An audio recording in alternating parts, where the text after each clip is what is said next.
इतना छोटा स्टेशन है कि प्लेटफॉर्म खत्म हुआ, ट्रेन आगे। जबलपुर से अंबिकापुर जाते वक्त मुझे बहुत छोटे छोटे स्टेशन मिले, इतने छोटे कि लोग कच्चे में उतरकर जा रहे थे प्लेटफॉर्म की तरफ। पर साहब, इन्हीं छोटे स्टेशनों पर बड़े सपने भी पलते हैं। जैसे कोतमा के ये बच्चे बैडमिंटन में इंटर स्टेट खेल के आ रहे थे और इनमें से कुछ नेशनल भी खेल चुके हैं। तो दोस्तों, कल रात ट्रेन ने करीब 2 घंटा देरी से अंबिकापुर उतारा। सारी रात नींद से अटखलियां करते करते गुजर गई। सुबह आंख खुली तो पता चला कि कैब देरी से आने वाली है, तो हम ऐसे ही टहलते हुए इस जंगल में निकल आए।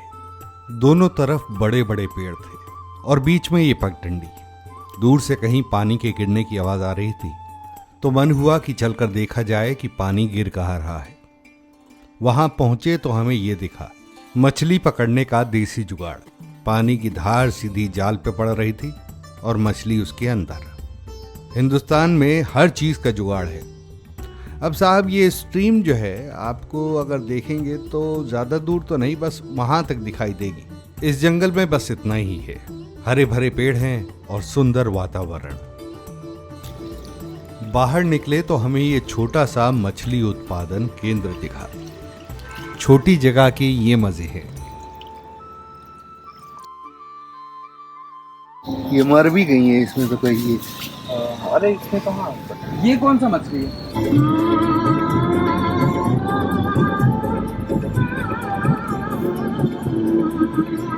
छोटे शहरों की टैक्सियों में अभी भी वही 80 के दशक के गाने बजते हैं।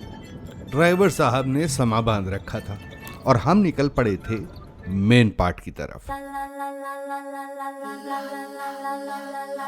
ये कुछ चखना चबेना है जो हमने रास्ते के लिए ले लिया था।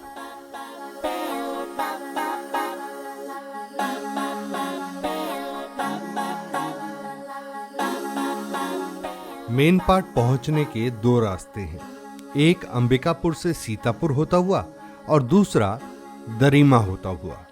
दरीमा में एक एयरपोर्ट है और वहां से आप टैक्सी लेकर जा सकते हैं। अगर इतिहास की बात की जाए तो 1962 और 63 में भारत सरकार ने करीब 300 एकड़ जमीन तिब्बती माइग्रेंट्स को दान में दे दी थी। कितना खूबसूरत बादल है ना ये। इसीलिए छत्तीसगढ़ से बहुत सारे पेंटर्स आते हैं। मेन पार्ट को छत्तीसगढ़ का शिमला भी कहा जाता है। हमारे ड्राइवर साहब ने बताया कि ये जो मेढ़ लगी हुई है, ये कोई आम पत्थर नहीं है, ये है बॉक्साइट। और यहाँ पर बॉक्साइट भरपूर मात्रा में उपलब्ध है। छत्तीसगढ़ में नेचुरल रिसोर्सेज प्रचुर मात्रा में है। जैसे अगर आप बस्तर की तरफ जाएंगे तो आपको लोहे की खदानें मिलेंगी। हम मेन पार्ट तो पहुंच गए थे, लेकिन हमारा रिजॉर्ट कहाँ था उसका पता हमें नहीं चल रहा था। सुनो बाबू, अराइज रिजॉर्ट कहाँ जगह है? मेहता पॉइंट नहीं जाना? कहाँ जगह है? यहाँ के लोग अभी भी इतने भोले हैं कि अनजान लोगों को देखकर घबरा जाते हैं। यदि मुझसे पूछा जाए तो मैं इन झोपड़ों में रहना पसंद करूंगा, लेकिन यहाँ के लोग थोड़े घबराते हैं, तो होम स्टे का ऑप्शन मिलना मुश्किल लगता है। पर 2-3 दिनों में कोई दोस्त तो बना ही लूंगा, ताकि अगली बार इन झोपड़ों में रहने का सुख मिल जाए। इस जगह को देखकर मुझे ऐसा लगा कि इसे छत्तीसगढ़ का शिमला नहीं, छत्तीसगढ़ का स्विट्जरलैंड कहा जाना चाहिए। ये लीजिए साहब, आखिरकार हमें मिल ही गया हमारा रिजॉर्ट। मैंने जल्दी से अपना सामान रखा और बाहर निकल गया, इन खूबसूरत बादलों को देखने, इस जंगल की इन वादियों की खुली हवा में सांस लेने, क्योंकि बंबई में ये सुख नहीं है। ये धरती वाकई बहुत उपजाऊ है। ये फल पता नहीं कौन सा था, पर देखने में एकदम छोटा तरबूज लग रहा था। 50 रुपए किलो ये महुआ। ये फूल है उसका, महुआ का। हाँ, महुआ। इससे अभी क्या बनाएंगे आप? दारू बनाते हैं, मैं तो बेचता हूँ। आप तो दारू बेचते हैं? नहीं, महुआ बेचते हैं।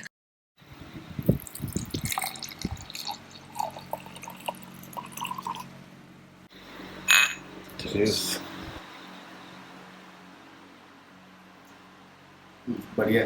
बढ़िया।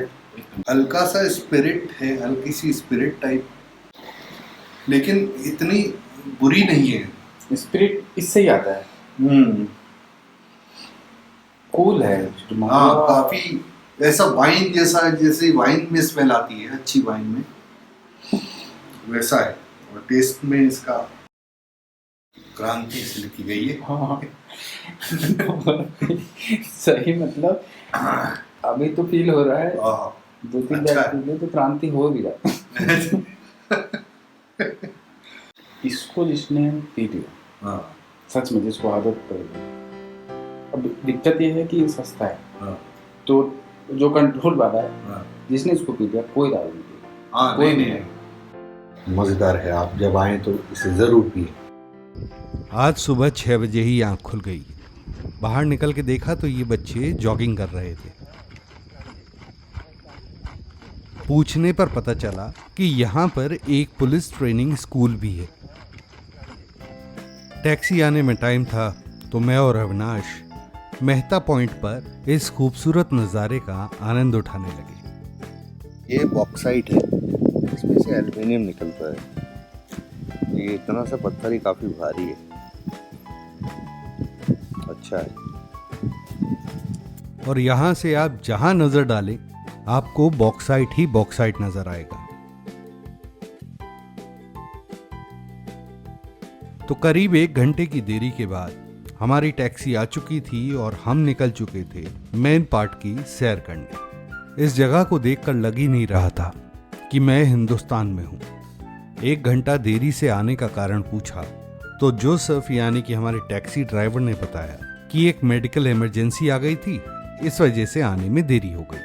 वो मेन पार्ट का ही रहने वाला था और एक बहुत मजेदार आदमी था।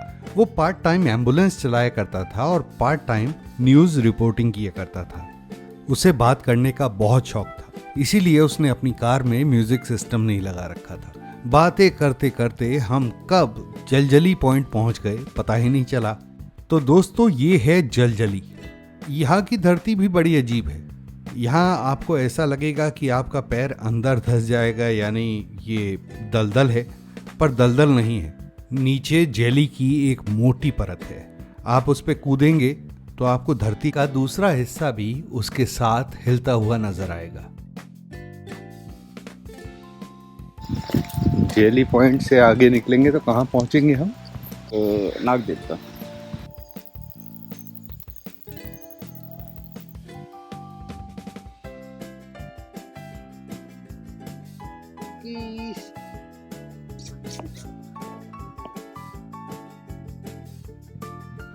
थोड़ी देर की ही मुलाकात में ये हमारे साथ ऐसे हो लिया जैसे बरसों से जानता हो।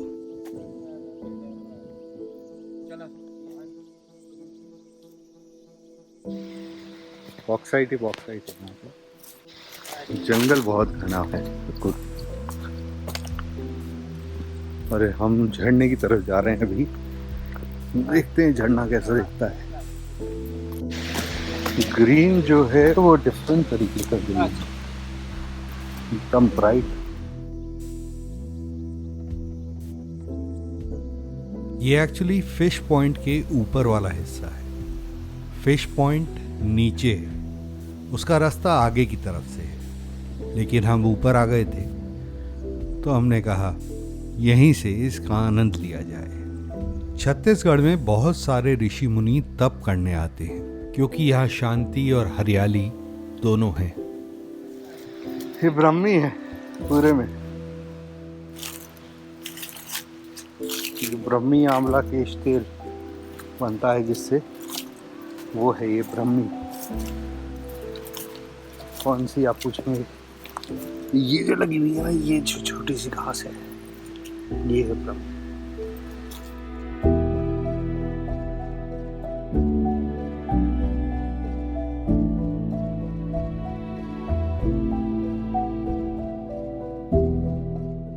मैं बताऊं, मैन पार्ट में आपके बॉम्बे से लेकर दिल्ली से लेकर सब जगह के लोग आ चुके हैं। जोसेफ ये बात चौथी बार कह रहा था।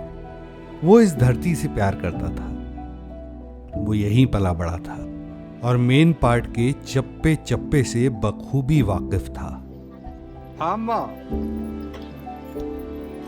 कितना? 30 रुपया। हेलो,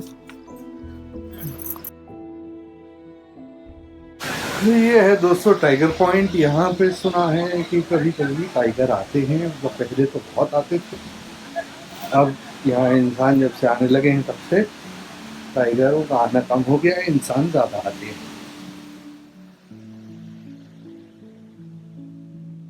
मैं अभी आके रुका ही था कि बारिश चालू हो गई। भाग के एक छोटी सी खपरेल के नीचे जाकर छुपना पड़ा।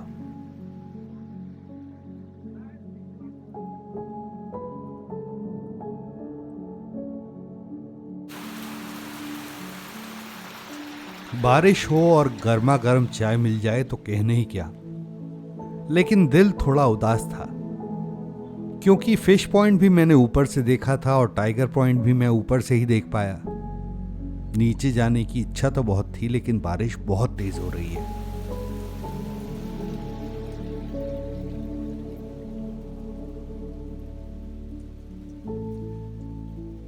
थोड़ी देर बाद बारिश रुकी तो मन खुश हो गया। इन बंदरों को ऐसे पानी पीता पहली बार देख रहा हूं। हम चल तो दिए थे, मगर बारिश की वजह से सीढ़ियां भीग गई थी और फिसलन भी काफी थी। पानी का फ्लो बहुत तेज था और बारिश की वजह से उसका रंग भी मटमैला हो गया था।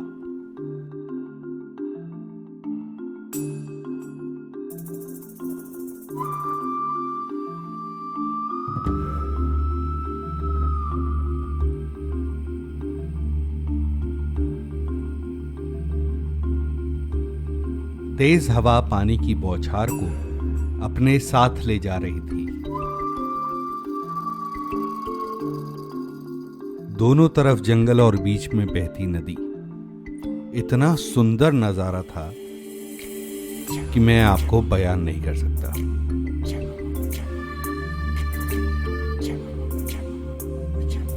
पानी करीब 60-70 फीट की ऊंचाई से नीचे गिर रहा था।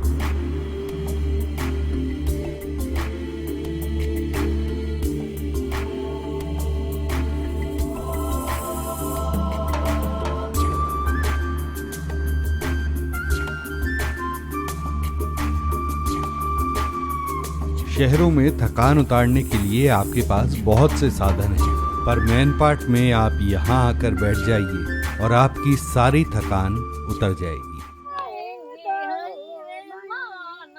यहाँ कुछ आदिवासी लोग बैठे गाना गा रहे थे, तो मन हुआ कि 2 मिनट रुक के इनका गाना सुना जाए।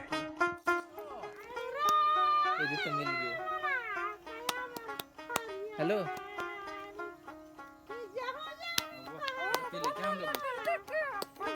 जोसेफ ने मुझे बताया कि ये लोग महुआ पीकर उस व्यक्ति को याद कर रहे थे जो बरसों पहले मर चुका था और उसे याद करके रो रहे थे।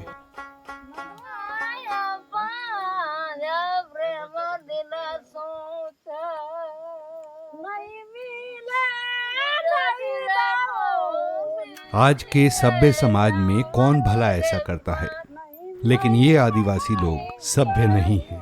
फुर्सत मिले तो भवानी प्रसाद मिश्र की कविता मैं असभ्य हूँ पढ़ लीजिएगा। आज की सुबह बड़ी खूबसूरत है।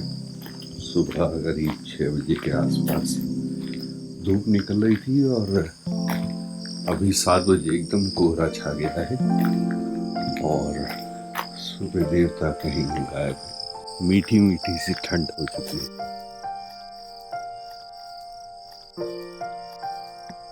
आज मेरा यहाँ आखिरी दिन है। जी भर के इस जगह को, यहाँ के लोगों से मिल लेना चाहता हूं।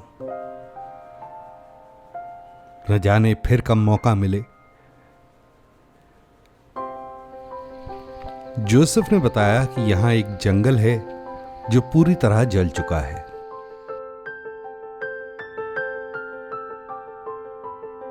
जंगल वाकई बड़ा खूबसूरत था।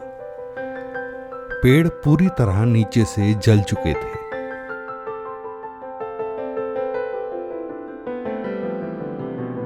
लेकिन अचंभे की बात यह थी कि ऊपर हरियाली और खुला आसमान साफ दिख रहा था।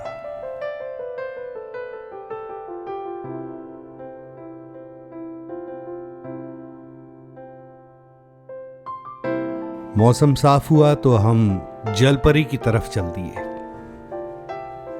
ये बादल मुझे अभी भी अपनी ओर खींचे ले जाते हैं। यहां से मेन पार्ट बिल्कुल अलग दिख रहा था। वो स्विट्जरलैंड वाली बात, वो बिल्कुल सच है। यहां के पेड़ भी अलग हैं। एक पेड़ तो ऐसा दिख रहा था मानो मोर बैठा हो।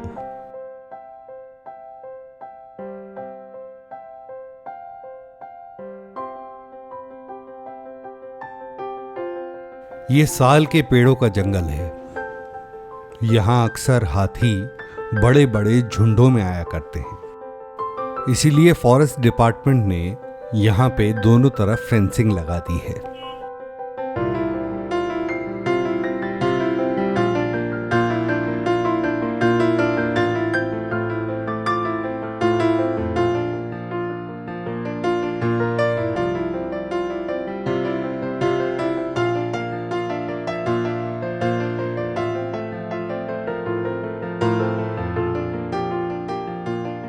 जलपरी जाने के लिए आपको 50 रुपए देने पड़ते हैं।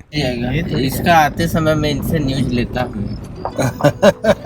चलाता हम लोग आते हैं तो 10 रुपए देते हैं। मौसम खराब था, इसीलिए हमने गाड़ी में जाने का फैसला लिया। लेकिन वहां पहुंचते पहुंचते बारिश इतनी तेज हुई कि हम एक कदम भी आगे नहीं बढ़ा पाए। वहां से मायूस लौट ही रहे थे कि हमें रास्ते में ये 2 किसान मिले। उन्होंने हमें बताया कि ये गड्ढा भालू ने कल रात को ही खोदा है।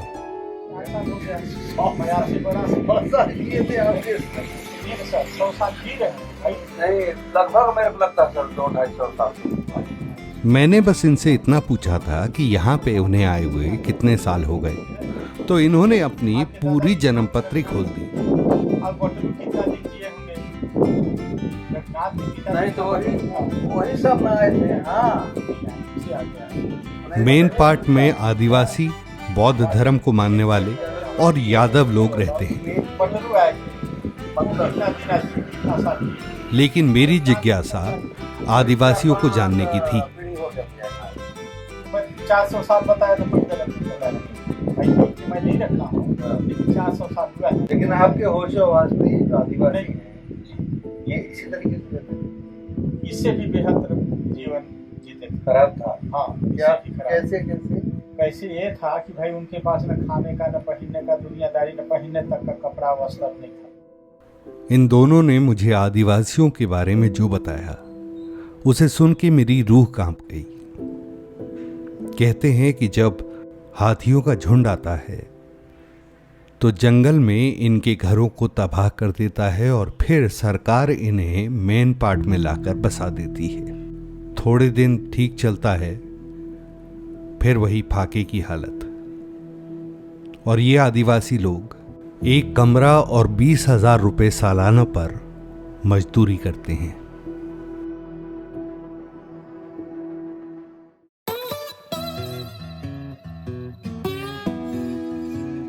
वापस चले तो एक खूबसूरत सुबह ने हमारा स्वागत किया।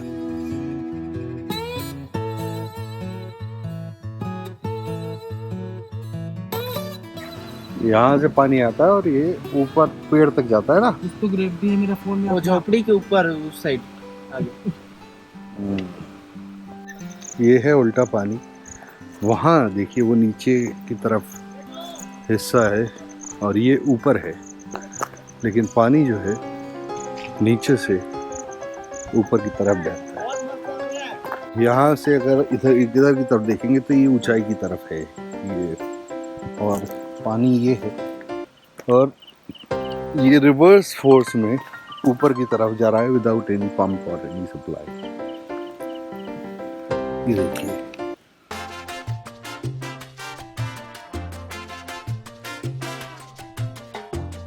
वो हिस्सा नीचे दिखता है और ये हिस्सा ऊपर है और ये और ऊपर जा रहा है। है प्लेन ही, लेकिन यहाँ से वो इल्यूजन पैदा होता है। ये तो अभी ढलान है ही, इसमें भी न्यूट्रल करके दिखा दो ढलान पे कैसे आगे गाड़ी नहीं बढ़ती। मैं आगे भी दिखा देता हूँ, पूरा ब्रेक मार दिया, ढलान है, ढलान है, चाबी बंद करके आगे बढ़ो। ढलान में जाओ, पीछे देखिए पीछे जा उल्टी जा रही है, उल्टी जा रही है। ये चढ़ाई ये पूरी है। हाँ गड्ढे के पास से, इसके आगे से आगे आगे बस न्यूट्रल कर, चाबी निकाल, गाड़ी ब्रेक लगा के नहीं, ब्रेक लगा के नहीं।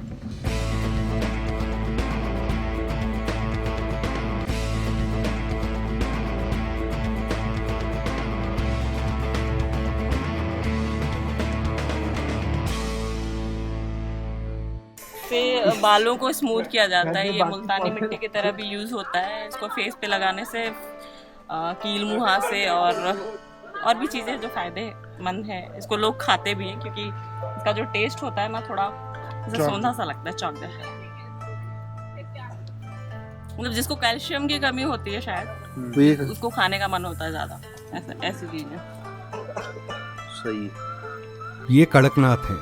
इनके पीछे छत्तीसगढ़ और एमपी सरकार में जंग छिड़ गई थी कि आखिर ये हैं कहाँ के। छत्तीसगढ़ सरकार इनका केस जीत गई और ये छत्तीसगढ़ के निकले।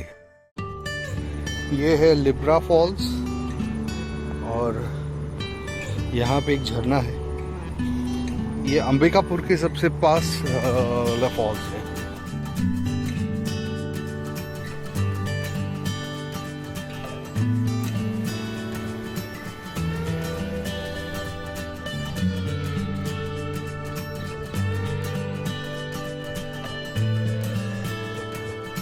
अब घर जाने का वक्त आ गया था, पर ठिनठिनी पत्थर को देखे बिना घर कैसे लौटा जा सकता है। माना जाता है कि ये पत्थर इस धरती का नहीं है, किसी उल्कापिंड से टूटकर यहाँ पे गिरा है। साइंटिस्ट ये तक पता नहीं लगा पाए कि इस पत्थर का मटेरियल आखिर है कौन सा। पर हाँ, इस पत्थर में से आवाज आती है।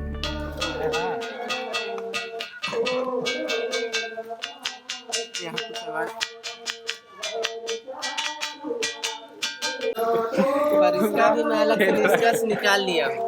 अगर इस पत्थर को अगर जमीन पे रख दिया जाए ना, तो ऐसा आवाज निकालना नामुमकिन है। हाँ।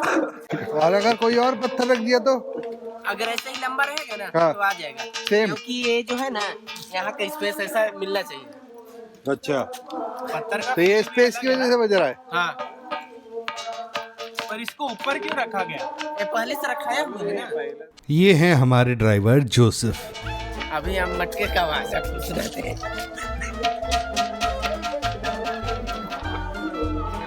अभी हम आपको स्कूल की छुट्टी वाली घंटी की आवाज सुनाते है ना मजेदार आदमी। यहाँ से आप जाइए, क्योंकि आपकी जो यहाँ की पर्यटक स्थल थी सारे समाप्त हो चुके हैं और नाइट भी हो रही है, आपकी ट्रेन भी है। और कहीं रहते तो दिखाने हम ले जाते। क्या जो पर्यटक स्थल है कौन तो अब शाम हो चुके हैं। अभी और बचा है? नहीं, और यहाँ कुछ नहीं बचा हुआ। जितना भी था सारा हम आपको दिखा चुके हैं। आप यहाँ से जा सकते। मेन पार्ट सच में बहुत सुंदर है और गांधी का ये देश अपने आप में अजूबा है।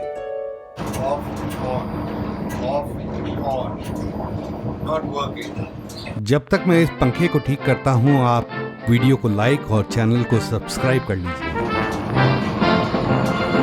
Thanks for watching.